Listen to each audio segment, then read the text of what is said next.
Buenas tardes todos, amigos de la ONG Sin Componenda. Hoy en el programa Tiro Certero nos acompaña a través de Facebook Fuera los Corruptos nuestra conocida doctora Beatriz Mejía. Ya todos la conocemos, una gran guerrera, luchadora, defensora de la vida, lucha contra la corrupción, defensora de familia y sobre todo sus conocimientos que tiene acerca de la lucha en el sector educación, principalmente lo que es ideología de género. Y le damos la bienvenida, doctora Beatriz, buenas tardes. Muy buenas tardes, doctor José Luis Garrido Leca. Un honor estar aquí en Alas Sin Componenda. Así es.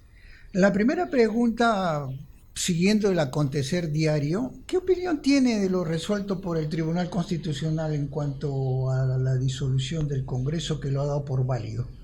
Bueno, es lamentable, ¿no? Porque el voto en mayoría, que vendría a ser el que está respaldando el voto del doctor Carlos Ramos, es un voto que está yendo en contra del artículo 134 de la Constitución, que establece la única manera por la cual el presidente puede disolver el Congreso, que es cuando se deniega por segunda vez la cuestión de confianza a un gabinete ministerial.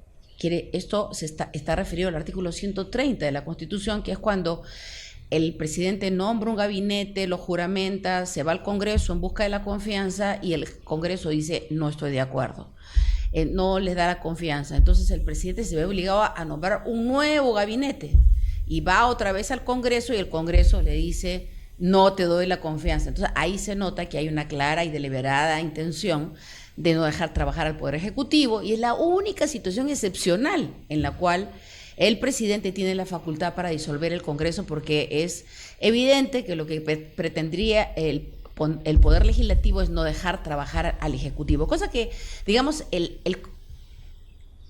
legislador al momento de hacer, o los legisladores al momento de elaborar la Constitución se pusieron en un caso extremo, de que qué pasa si un segundo gabinete es rechazado por el Parlamento. Entonces, bueno, en ese caso ya el presidente tendría la facultad de disolver el Congreso, pero eso no se ha producido. Y es más, lo que hizo el Ejecutivo... Más ha sido un voto político que un voto jurídico. Eminentemente político, pero además inconstitucional. O sea, ese voto es inconstitucional, que al final va a ser resolución, porque los otros 3 magistrados van a emitir un voto, y un voto en minoría. Ese voto en minoría obviamente no se va a aplicar, se va a aplicar el de la mayoría, pero el voto en minoría va a ser interesante leerlo, porque ese voto va a sustentar que realmente estamos ante un caso de quiebra del orden constitucional, de que no ha habido el fundamento de la Constitución para poder disolver el Congreso. Pero acá lo que yo veo es que han habido determinado tipo de condicionantes por las cuales estos magistrados han podido ser presionados, además de que tienen una línea ideológica claramente a favor de la gente que está alrededor de este gobierno, ¿no? Entonces, que por eso uno de los temas que esta situación pone sobre la mesa es cuán importante es volver al celo del nombramiento de magistrados que no tengan ningún vínculo político con ningún partido y ningún compromiso de carácter político. ¿Por qué? Porque el juez es como un sacerdote de la justicia. Entonces, si el juez es un sacerdote de la justicia, pues no puede tener implicancias de ningún tipo con ninguna tienda política. Yo recuerdo cuando nosotros trabajamos en el Poder Judicial, en la Corte Suprema, todo es que se detectaba que un juez estaba vinculado con un partido político, lo sacaban. Un fiscal igual tenía que tener una trayectoria totalmente desprendida de la actividad política. Por ejemplo, el caso del señor Domingo Pérez, ha militado en la izquierda, no recuerdo en qué partido de izquierda ha militado. Entonces, eso si lo encontraban, inmediatamente afuera. ¿Por qué? Porque tú puedes ver que en su conducta funcional se revela, ¿no?, su tinte de proteger a la gente de izquierda y de pulverizar a los otros. Entonces, esto no puede pasar. El juez, el fiscal tiene que estar en el centro, sino de dónde viene el principio de la imparcialidad de los jueces y fiscales, en que no tienen vínculos, ¿y por qué políticos ni de otra especie? ¿Por qué razón? Porque este tema político sesga la voluntad del ser humano. O sea, es imposible que tú, habiendo pertenecido a un partido político, puedas, digamos, decir, no, me voy a poner en el centro porque la tendencia, peor aún, cuando uno ha pertenecido a partidos que tienen una tendencia autoritaria e intolerante con los demás, porque tú ves que la gente de izquierda piensa que todos los demás somos tarados por no ser de izquierda, ¿no? Entonces, esto es una cosa muy rara. Pero lamentablemente, ¿no?, en el Poder Judicial siempre ha existido grupos con adherencias políticas o han pertenecido a grupos políticos que son magistrados, que son fiscales. ¿Y qué es lo que ha descompuesto la justicia? Exacto, fujimoristas, apristas por otro lado. Fundamentalmente apristas y también fujimoristas. Quienes están gente de la izquierda a través de IDL. Entonces, esos grupos que al final se constituyen en grupos argolleros son los que van inclinando y direccionando lo que es la justicia. Claro, pero la administración de justicia no puede ser política. Si no, ya no es justicia, eso ya no es justicia. Y uno de los temas que se tiene que ver, por ejemplo, si a mí me preguntan cómo elegiría usted a los miembros del Tribunal Constitucional después de lo que ha pasado, es que solamente entre los grandes juristas constitucionalistas que han pasado pues ya que por encima de los 60 años, que han logrado una carrera intachable en la docencia, que han escrito libros, que se han convertido en un referente constitucional, habría que elegir a los miembros del Tribunal Constitucional. ¿Por qué razón? Porque la gente que se hizo de un nombre a través de mucho esfuerzo a lo largo de toda su vida, no lo va a hipotecar pues porque viene un político, un gobierno, ¿no?, a obligarle a hacer determinada cosa. Y además el otro requisito es que no tenga ningún vínculo con ningún partido político. Eso tiene que ser un requisito fundamental. Porque si no, entonces vas a tener siempre jueces políticos y la justicia no puede ser ventilada por jueces políticos. Con tendencias ya determinadas e intereses grupales. Escuché hace poco al presidente de la JNJ, del nuevo que ha salido, sí, Aldo Vázquez, sí, decir de que para luchar contra la corrupción desde dentro y estar vigilante a los magistrados, a los fiscales, tenerlo entre ojos, sería bueno levantarle el secreto bancario, y al cual yo añadiría algo más, que no solamente se les levante el secreto bancario, sino también que se fiscalice a sus parientes cercanos, porque la mortalidad de los testaferros es parte de la incrementación de la corrupción en todos los aspectos y ámbitos, hasta comerciales, empresariales, y en el Poder Judicial también se da.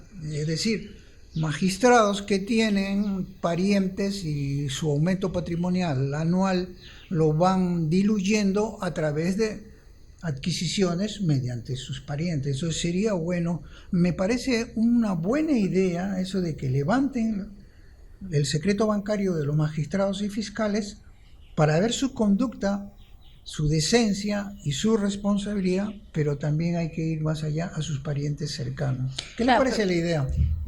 Y yo creo que sí, que el tema de la fiscalización puede llegar a terceros que podrían beneficiarse de los actos de corrupción, pero yo creo que no se va a resolver el problema de fondo. Acá el problema de fondo es que el mecanismo de control, las maneras en que se está evaluando a jueces, fiscales y auxiliares de justicia, incluso policías que forman parte del sistema de administración de justicia, no es el mejor. ¿Por qué razón?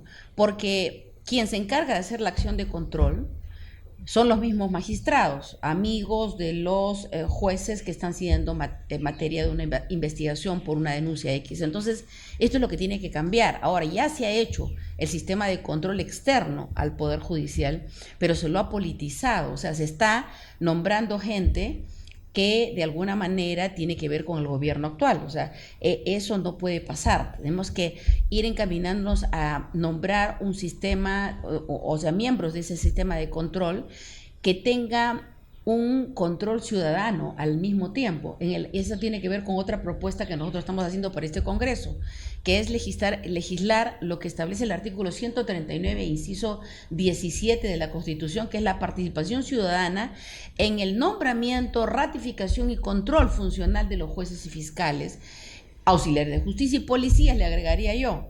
Entonces, ¿qué cambiaría acá? Porque ten en cuenta que la corrupción no es solamente porque te doy dinero, la corrupción también es porque tú eres mi hermanito del alma y me vas a hacer el gran favor de resolver a mi favor, por más que estés cometiendo una injusticia contra la otra parte. Eso es corrupción, por más que no haya un centavo de por medio, eso es corrupción. Entonces, de tal manera que ¿cómo te puedes dar cuenta que un juez está incurriendo en actos de corrupción? La única forma es que la propia gente afectada, los litigantes y abogados, sean los que interpongan la denuncia. ¿Por qué los abogados no quieren formular denuncias a la OCMA y a las ODIGMAS?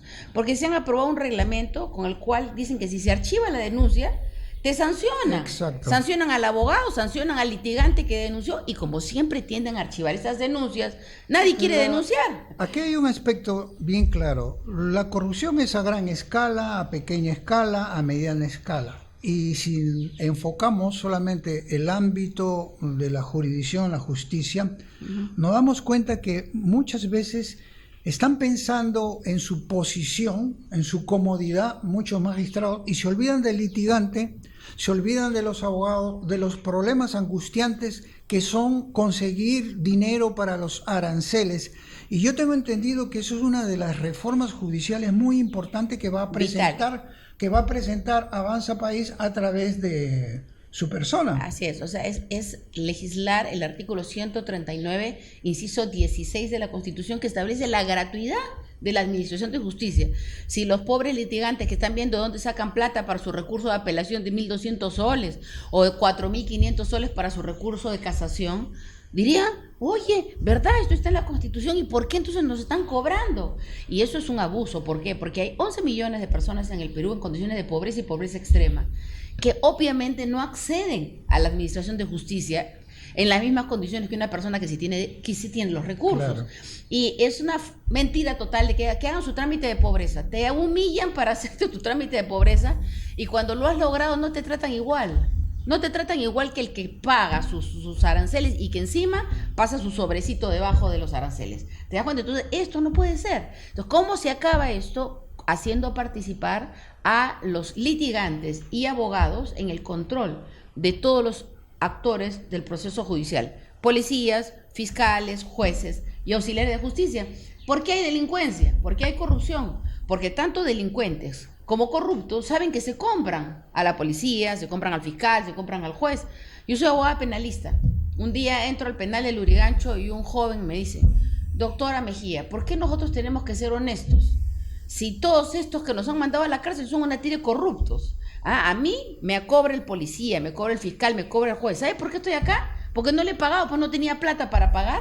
Y bueno, por eso los que estamos acá es que no hemos tenido plata para pagar o no hemos querido pagar. Esas son las realidades que no se informa porque los medios de comunicación ni se preocupan en ver las necesidades de un litigante, las necesidades de los abogados que no tienen los medios económicos como los grandes estudios que están, entre comillas, al servicio de la justicia, pero de los poderosos y no de los más débiles, ni de la clase trabajadora. Eso también pasa en las relaciones laborales, igualito es. Entonces es un grave problema que ningún gobierno lo analiza, porque para ellos es más cómodo evitar problemas y conflictos aumentándole los sueldos para tan poca justicia, y eso lo siente el ciudadano de a pie. Y yo he estado en la comisión que hizo el planteamiento de reforma constitucional para la Constitución del 93, incluso para la Constitución del 79. Yo estaba chiquita, digamos, estaba estudiando Derecho, pero trabajaba en la Comisión de Reforma Judicial, era secretaria de la Comisión de Reforma, y recuerdo que nos pidieron, pues la Asamblea Constituyente nos pidió a la Corte Suprema, y en especial a la Comisión de Reforma Judicial, unas propuestas respecto a qué debía contener el capítulo sobre Poder Judicial, sobre derechos humanos. Entonces trabajamos bastante en este tema de incorporar los derechos humanos en la Constitución del 79, en la del 93 y todo el tema de justicia. Y yo recuerdo haber peleado pues por poner el tema. Ya en la del 93, ya yo estaba, ya era profesional, había sido directora del Centro de Investigación de la Corte Suprema, entonces ahí peleé para que se ponga el tema de la gratuidad de la administración de justicia, pues decían, no, es que la justicia no puede ser gratis porque el Poder Judicial necesita recursos propios, los jueces pensando en los recursos propios, o sea, para tener ingresos. Y yo, pero eso es que no, es que es amoral pretender que el sistema funcione con la plata de la gente. El Estado está obligado a brindar un servicio que es esencial para la vida democrática de la nación, que es la administración de justicia. Si una persona tiene que tener dinero para acceder a la justicia, entonces no hay justicia en el Perú. Y por eso legislar, cambiar esto es esencial. Y el otro punto de nuestra reforma judicial es hacer una reforma judicial con enfoque de justicia. ¿Qué cosa es eso? Ustedes saben que todas las reformas judiciales que plantean los jueces y los advenedizos que se meten en estas comisiones de reforma buscan cambiar procedimientos. Ya a la hora último, la innovación, el gran nuevo Código Procesal Penal de carácter acusatorio, que se supone que era la última panacea, ¿no? Lo mejorcito para poder mejorar los procedimientos penales. Falso, una mentira, una tremenda decepción. Los jueces han convertido este proceso en un dios. Yo he visto en casos, ya varios casos, en que, por ejemplo, la persona que tú estás defendiendo dice, doctorcita, sí, perdón, he encontrado esta prueba, mire esta prueba. Ya pasó la etapa de presentar pruebas. Ah, no se preocupe, le dije, vamos a presentar. Y lo presenté con un recurso. ¿Sabe lo que me dijo la juez? Señora abogada, sí, con este aire así de soberbia y de como diciendo, usted se ha equivocado. Le vamos a devolver su escrito y su prueba que ha presentado. ¿Perdón? Le dije así. Sí, porque ha pasado la etapa de presentación de pruebas. Yo le dije, discúlpeme, señora juez, pero estamos en un proceso penal, donde la prueba es privilegiada y se debe presentar en cualquier momento. ¿Y sabe lo que me contestó? No, señora abogada, porque estamos con el nuevo Código Procesal Penal. En el anterior código usted podía presentar pruebas en cualquier momento, pero con el nuevo código usted, si ya se le terminó la etapa de presentación de pruebas, ya no puede presentar pruebas. Señora juez, le dije, con esta prueba se demuestra que mi patrocinada es inocente y usted no quiere recibir esta prueba. No, señora abogada, tenga por favor que conste en acta que se le ha devuelto la prueba que ha presentado. Seguimos, por favor, Rin, tocando su campana. Yo me quedé perpleja. No, o sea, esa es la mentalidad de los jueces en este momento, que es un horror. ¿Por qué razón? Porque no les importa la justicia. Lo que les importa es seguir el procedimiento. Eso es cierto, porque eso solamente se puede experimentar aquellos que litigan. Pero lamentablemente los magistrados, salvo excepciones, son productos académicos, son productos de formaciones de profesores. De universidades que creo que formaron, pusieron 4 carpetas, pusieron una pizarra y se declararon en Facultad de Derecho. Bueno, pero yo creo que esos no son abogados. Porque el abogado tiene vocación de justicia. Bueno, pero lo que se ve en la práctica, lo que tú has dicho es cierto. La mayoría de los magistrados miran por encima del hombro a los abogados, a los litigantes, porque se consideran más. Y aquí hay que hacer un llamado al Colegio de Abogados para que cumpla sus roles que tienen de apoyar verdaderamente a la gente menos pudiente, los litigantes, y a los abogados que patrocinan a eso. Pero están sometidos a la soberbia de estos magistrados que en su vida han litigado, ni conocen la realidad, y están preocupados solamente en los aranceles de cada año, que es una mortificación para una familia pobre, y sufre mucho para conseguir los pagos arancelarios que cada año suben y suben y suben. Y pasan año tras año en un proceso judicial interminable que no tiene sentencia.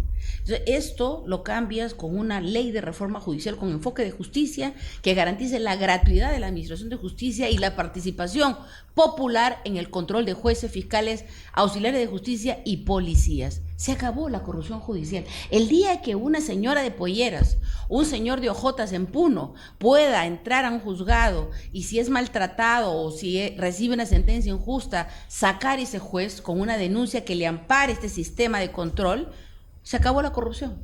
Se acabó. ¿Se da cuenta? Con toda mi vida dedicada a este tema, creo que tengo alguna autoridad moral, debo tener para hablar de este tema, y alguna autoridad técnica. No hay otra manera de cambiar la justicia en el Perú. Así es. Vamos a hacer un corte para ir a la segunda parte, en la cual ya vamos a pasar a los aspectos que tiene que ver también con la corrupción que hay en la educación y con otros aspectos que vemos de corrupción en el Ministerio de Salud, en la SUNEDU, y todo eso que perjudica al estudiantado, al estudiante de secundaria, al estudiante de primaria, a los niños que están recién empezando sus labores de colegiales y a los universitarios, como que está ocurriendo en estos momentos un perjuicio enorme que no se está contemplando. Volvemos dentro de unos instantes.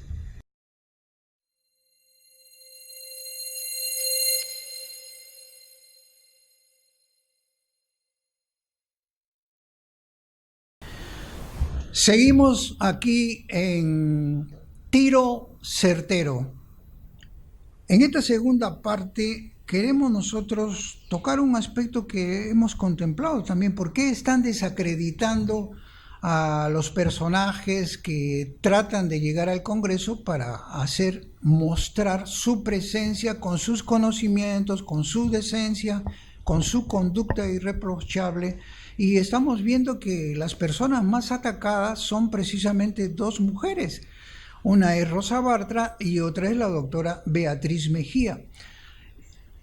Ir a un canal también que estamos percibiendo cómo se está manejando la opinión y la información solventada, el reportaje subliminal, cómo están llegando a toda esa masa electoral a través de su vestimenta morada, pintura morada, corbata morada. Entonces, ¿qué es lo que están haciendo? Tomando partido ya por esto que es una continuidad de este gobierno de Vizcarra, que es el Partido Morado. Y ellos son los que están desacreditando a los principales personajes que son necesarios para que nos representen en el Parlamento, para luchar por la democracia, respeto a la Constitución, los valores, principios éticos, morales y espirituales necesarios para el desarrollo de toda persona humana.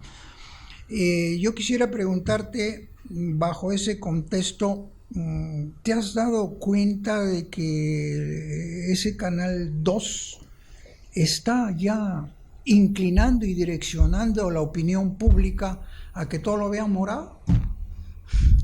Lo que pasa es que los canales se alinean, ¿no?, con determinados candidatos. Esto obedece principalmente al financiamiento que reciben en los procesos electorales. El señor Guzmán está ya en campaña presidencial, está saliendo por diferentes medios. Él es el gran solucionadólogo de todos los problemas nacionales, pero veo que tiene una tremenda miopía y además poca seriedad al decir que él está en el centro y que al lado izquierdo está digamos, el feminismo radical y al lado derecho están, como él dice, los imbéciles, porque esas son sus palabras, ¿no? Que adolecemos de imbecilidad lo que estamos en contra, digamos, de la agenda de género, del aborto, estamos a la extrema derecha. Eso es muy curioso porque que yo sepa, yo no me considero estar ni a la derecha, menos a la extrema derecha. Yo considero que estas divisiones de la sociedad en izquierda y en derecha son absurdas. Es más, cayendo el muro de Berlín y habiéndose derrotado la ideología comunista en el mundo y habiéndose demostrado que es un fracaso para el gobierno de las naciones, no tenían más nada estos partidos de izquierda en todos los países que cambiar de ideología. O sea, porque se ha demostrado que es un fracaso, que donde entran lo único que ocasionan es pobreza, y que para salir de las condiciones de atraso tienen que entrar a un capitalismo, pero un capitalismo, pienso yo no soy, por ejemplo, no estoy a favor del neoliberalismo y este modelo económico que está destrozando las naciones. Estoy a favor de una economía que con visión de desarrollo nacional, que se preocupe de los derechos económicos, sociales y culturales de los nacionales, en este caso de los peruanos. Y creo que el señor Putin y su gobierno han entendido esto para Rusia. Entonces, si bien son países como incluso China, ¿no?, totalmente comunista, pero que en este momento es un país capitalista, pues, y han visto que han empezado a desarrollar producto del capitalismo, pero un capitalismo que tiende a mirar a la satisfacción de los intereses de desarrollo de los propios chinos, en el caso de Rusia, de los propios rusos. Y creo que independientemente de lo que puedan hacer estos Bueno. gobiernos. En el Perú necesitamos, ¿no es cierto?, replantearnos el tema de que amenazas como la del Partido Morado, que tú ves que tiene un tremendo Exacto. despliegue económico, tienen un tremendo despliegue económico, que yo le dije en un programa ayer con Zenaida Solís, le digo, Zenaida, ¿de dónde sacan tanta plata? Entonces, a mí me da mucha preocupación, porque además el señor Guzmán, él mismo ha No dicho... trabaja. No, pero él mismo ha dicho que no puede confesar quién lo financia. Yo le pregunto a la Fiscalía por qué no lo investigan más aún cuando ya hay una declaración, una demostración que Odebrecht le ha entregado $400,000. Y yo quiero que ustedes recapaciten en algo.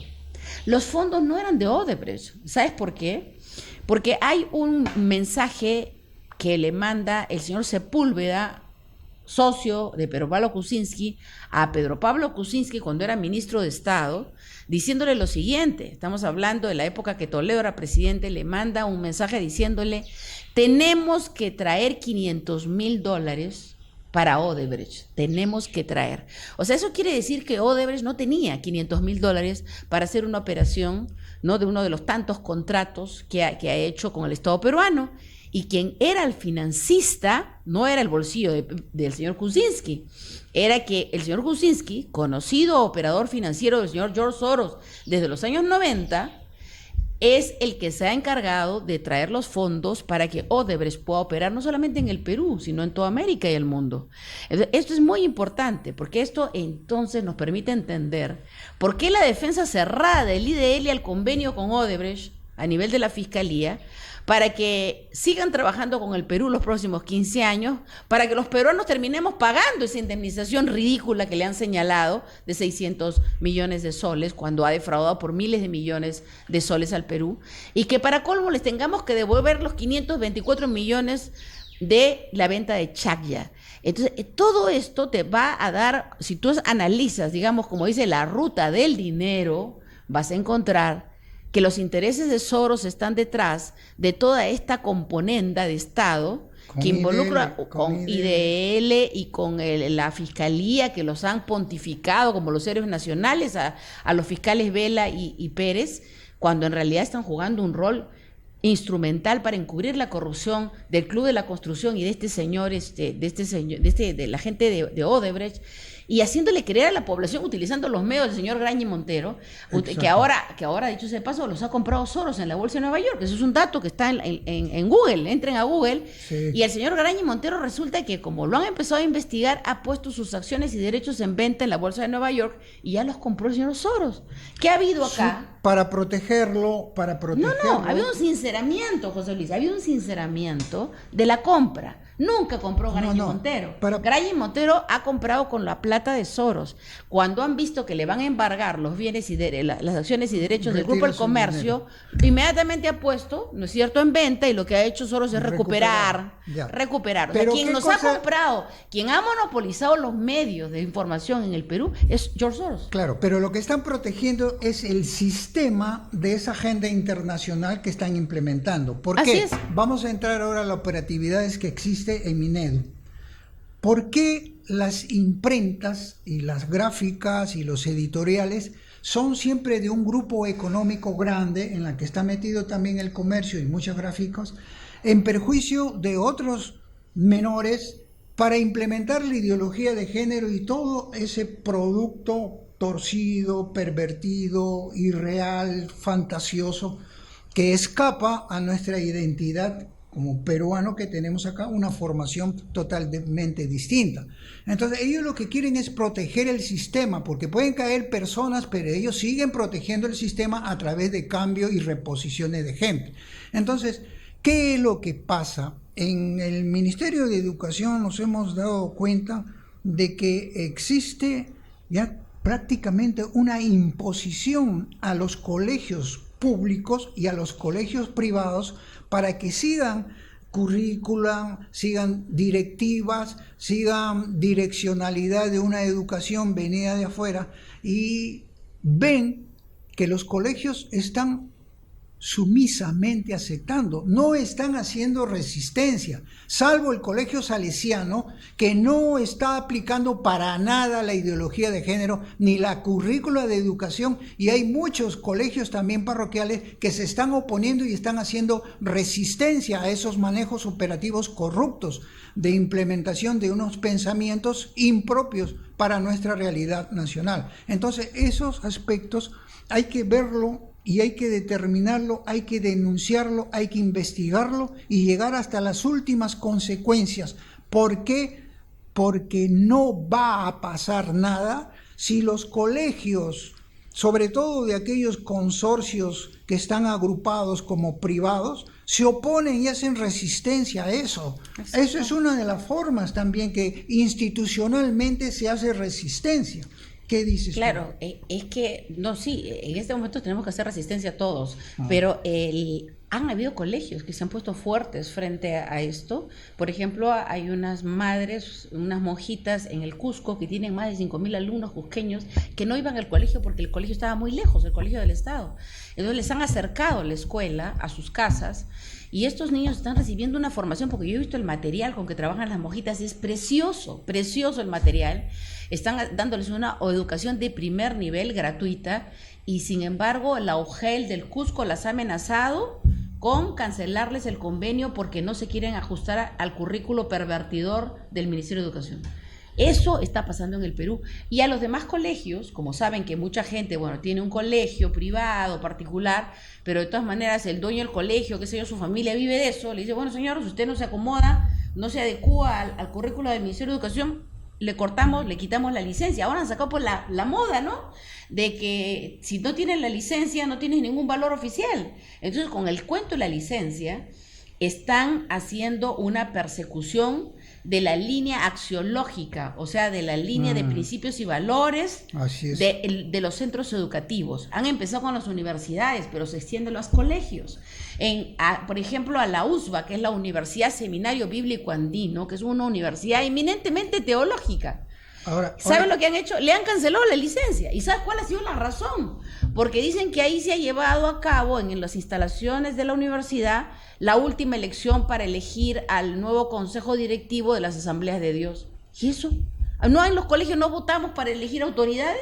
¿No usamos a veces los establecimientos de las universidades para elegir autoridades? ¿Y qué? ¿Por qué eso descalifica? Pero hay algo más grave. Tú que estás tocando SUNEDU, esas otras operatividades corruptas que se hacen en el sector educación a nivel ya universitario.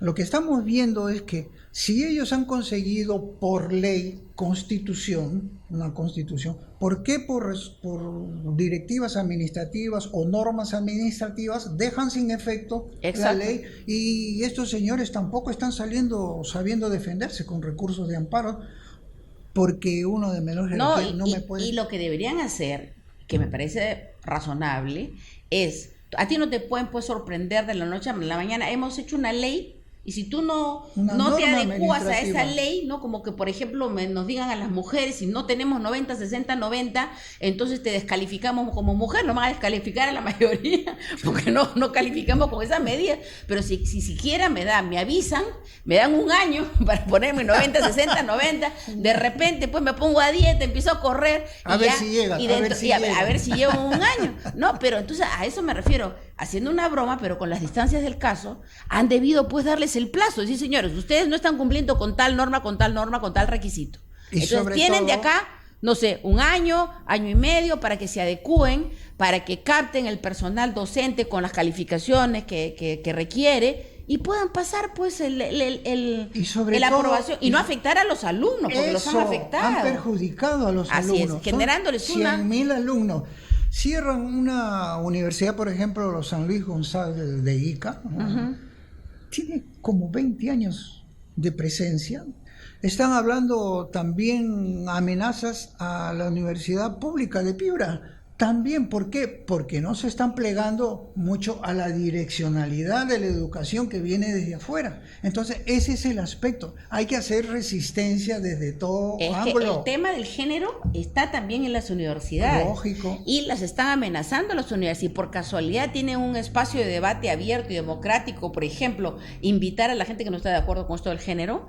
Entonces, si lo hacen, ya los amenazan. Que cuidado, porque les cancelan la licencia. O sea, esto de la licencia famosa de las universidades es una espada de Damocles sobre las universidades, que si no se adecúan al perfil deformativo, porque eso no es formativo, al perfil deformativo de los estudiantes, entonces caput, te quitan la licencia.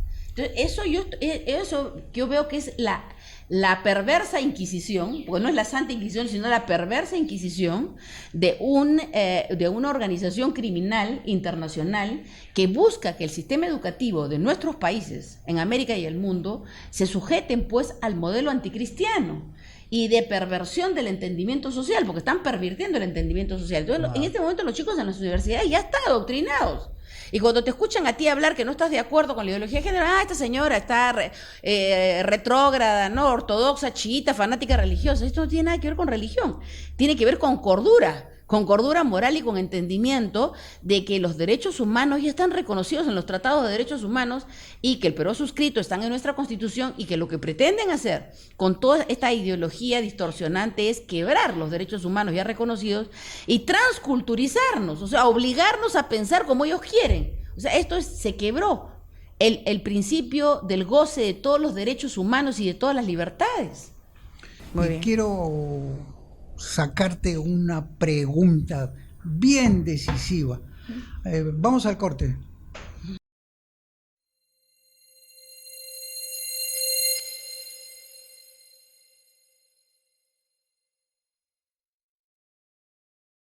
Doctora Beatriz, una pregunta final. Algunos opinan de que usted está representando a un sector determinado, que es un pueblo de fe. Otro dice que usted está representando a Avanza País exclusivamente, y otros dicen que usted está representando a la nación. ¿Por qué? Porque usted lo que persigue es defender los postulados axiológicos que la misma Constitución contiene, y es el respeto incluso a la vida humana, a la persona humana, a su dignidad desde el momento de la concepción. ¿En qué línea está definida su participación en Avanza País? Yo estoy invitada por el Partido Avanza País, que es un partido de integración social, está compuesto por profesionales. A mí me ha sorprendido la cantidad de médicos que hay en este partido, provincianos, porque es un partido que en su himno, tiene un himno muy lindo, que dice: el gran cambio que el Perú necesita saldrá del Perú profundo y será un cambio de raíz. Es muy bonita el himno, pero gente muy bien intencionada, que ellos se declaran que creen en una economía social de mercado, o sea, una economía con justicia social, y que cuando conversaron conmigo, la primera pregunta que yo les dije: ¿qué opinan respecto a esto de la defensa de la vida y la familia? No, me dijo el señor Pedro Cenas, que es el presidente de este partido, nosotros somos un partido que defiende la vida y la familia. Perfecto. Si esto es así, entonces estamos de acuerdo. Acepté ir a sus elecciones internas, donde me eligieron en el número 1 de la lista por Lima. Entonces, si a mí me preguntan a quién represento, yo represento al Perú, a los peruanos. Yo quiero defender los derechos de todos los peruanos, que además es algo que he venido haciendo toda mi vida. No he necesitado estar en el Congreso para hacer esto, lo he venido haciendo. Mucha gente me creía a mí congresista cuando en los 90 salía a defender, como me han visto ahora en la televisión, en diferentes lugares, interponiendo denuncias, interponiendo recursos. Nadie me pagó por esto, ni un centavo. Lo hacía por amor al Perú. Y de la misma manera lo he estado haciendo ahora. La gente dice: bueno, ¿de dónde tienen plata para hacer estas defensas? Nadie nos paga un sol. Nosotros gastamos nuestra plata. Nosotros nos empobrecemos por hacer esto. ¿Por qué? Porque un abogado que está denunciando al gobierno de turno se queda sin clientes. Es una situación bien difícil la que tenemos que pasar. Yo ya he pasado por esto. Yo en el año 2000, José Luis, Llegó un momento que no tenía plata para pagar ni la luz, ni el agua de mi oficina. Le dije a mis colegas, me voy a mi casa porque ya no tengo ingresos. Mis pocos clientes que quedaban se los tuve que pasar a mis colegas porque tenían miedo de que el gobierno de turno los persiguiera por perseguirme a mí.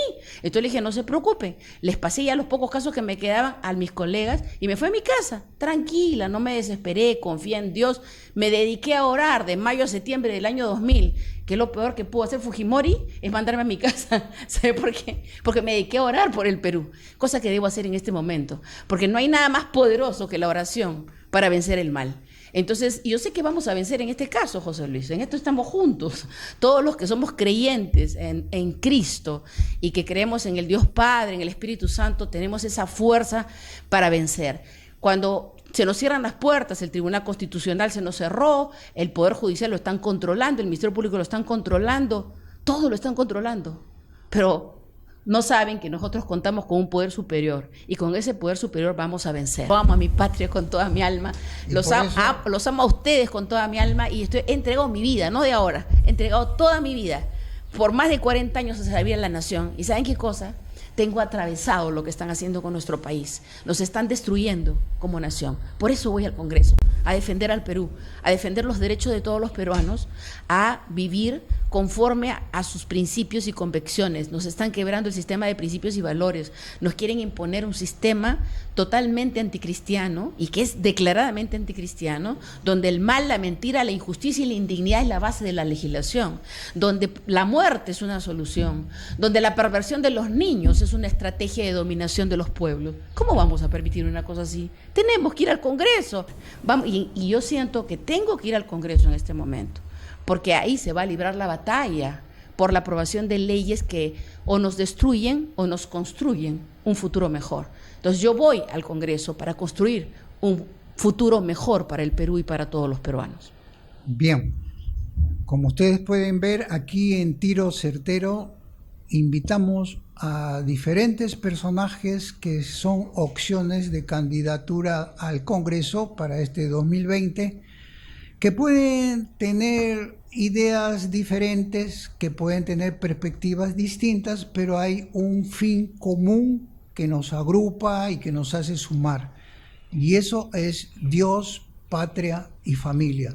Todos juntos vamos a estar nosotros luchando contra la indecencia, contra la corrupción, contra los malos manejos que existen en todo el aparato del Estado, contra la imposición del pensamiento único, contra las agendas internacionales a través de los organismos que existen y que están desestabilizando a las naciones, y cosa que al estar juntos, unidos, haciendo resistencia, no vamos a permitir que en el Perú pase lo que sucede en otros países. En Tiro Certero nos despedimos y será hasta la próxima. Muchas gracias.